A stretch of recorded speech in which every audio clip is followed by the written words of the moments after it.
BTS, GTLA, première. Donc on a des matières professionnelles et des matières générales. Au niveau des matières professionnelles, on a 4 blocs.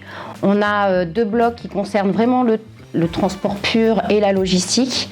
On a une autre matière concernant l'analyse de la performance sous tous ses angles. On a un autre bloc concernant la pérennisation de l'activité de l'entreprise, où là, les étudiants vont être amenés à construire, à élaborer un projet. Il y a du travail et ce BTS, il est professionnalisant, c'est-à-dire que vous êtes opérationnel à la sortie du BTS et c'est une formation qui est courte et qui vous permet de bosser tout de suite. Il est unique parce que déjà on est les seuls dans l'académie de Nice. C'est un secteur qui recherche énormément d'emplois, il y a beaucoup de postes à pourvoir.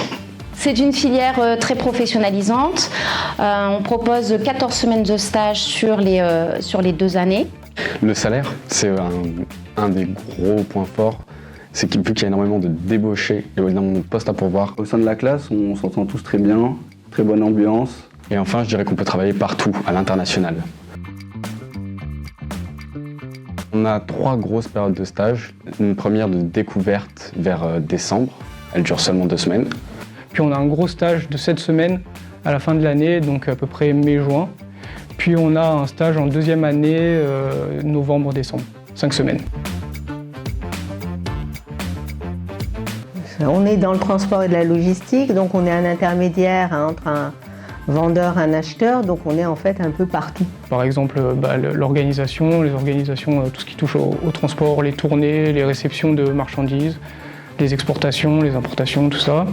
Et aussi tout ce qui touche à l'entreprise, donc la comptabilité, les ressources humaines, on fait un peu de tout.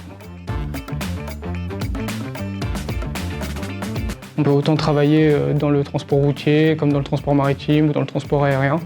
Et aussi les perspectives à l'international, comme la 3e année au Canada, à l'université de Rimouski par exemple. Il y a de la logistique dans le luxe, dans l'hôtellerie, dans le cinéma, dans la communication. Donc c'est dans tous les secteurs qu'on retrouve de la logistique et du transport.